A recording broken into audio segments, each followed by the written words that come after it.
بسم اللہ الرحمن الرحیم والصلاة والسلام علی رسول اللہ وعلی آلہ وصحبہ اجمعین۔ محترم ناظرین و سامعین کرام، السلام علیکم ورحمۃ اللہ وبرکاتہ۔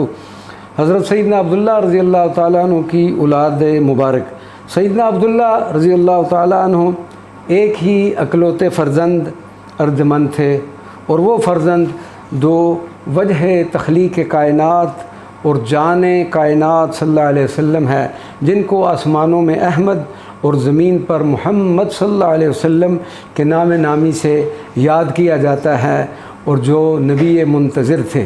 قریش کے تجارتی قافلے ملک یمن جایا کرتے تھے۔ حضرت عبدالمطلب اپنی دیانت، امانت اور قابل اعتماد اصول تجارت کے باعث شام و فلسطین کے علاوہ یمن میں بھی بڑی عزت و وقار کے مالک سمجھے جاتے تھے۔ اتفاق سے ایک مرتبہ ایک قیافہ شناس اور ماہر تورات یہودی عالم سے ملاقات ہوئی۔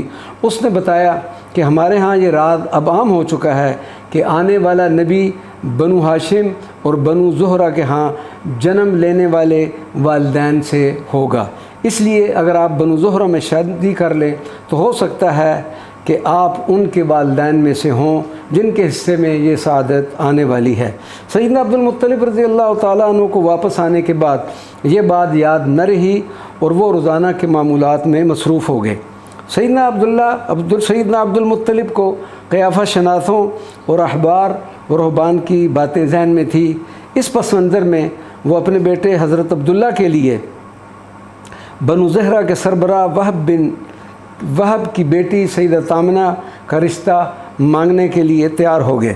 حضرت وہب فوت ہو چکے تھے، مگر حضرت وہیب زندہ تھے، اور حضرت وہب کی بیٹی سیدہ آمنہ اپنے چچا حضرت وہیب کے گھر پرورش پا رہی تھی، اور یوں حضرت عبدالمطلب اپنے دوست اور ساتھی حضرت وہب بن عبد مناف اور ان کی دختر سیدہ آمنہ سے بخوبی واقف تھے، اور یہ بھی جانتے تھے کہ وہ کتنی نیک، سعادت مند اور پاک دامن دوشیدہ ہیں۔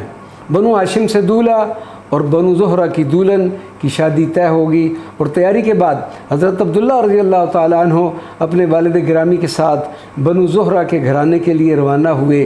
راستہ میں قبیلہ بنو اسد بن عبد العزیٰ کی ایک عورت کا سامنا ہوا جس کا نام قتیلہ تھا، اور یہ اپنے بھائی حضرت ورقہ بن نوفل کی طرح قیافہ شناسی اور کہانت میں ماہر تھی، اور اپنے بھائی سے بھی سن رکھا تھا کہ اس امت میں کوئی نبی مبعوث ہونے والا ہے، اور اس نبی منتظر کی نشانیوں میں سے ایک نشانی یہ ہوگی کہ اس کا نور نبوت اس کے والد کے چہرے پر دمکتا ہوگا۔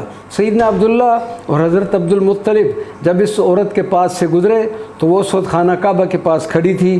اس نے حضرت سیدنا عبداللہ رضی اللہ تعالیٰ عنہ کو عارضی نکاح کی پیشکش کی اور کہا کہ اگر تم میرے ساتھ چلنے پر رضامند ہو تو پھر میں تمہیں اتنے ہی اونٹ دوں گی، یعنی 100 اونٹ، جتنے تمہارے فدیے کے طور پر قربانی کیے گئے تھے۔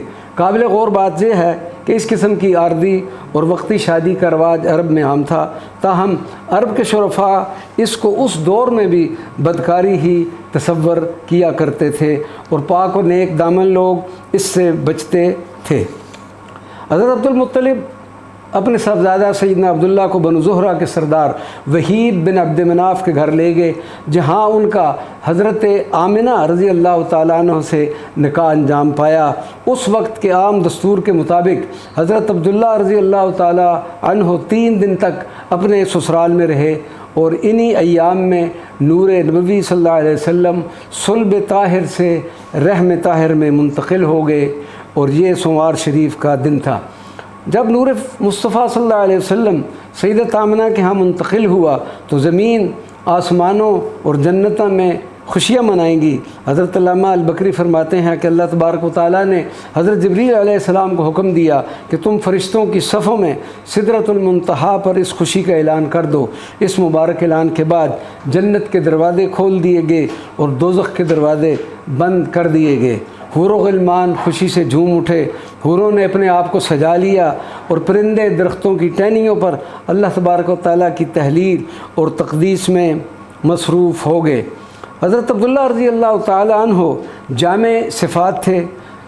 دیگر صفات کے علاوہ ان میں شعر گوئی کا بھی بہت زیادہ ذوق تھا۔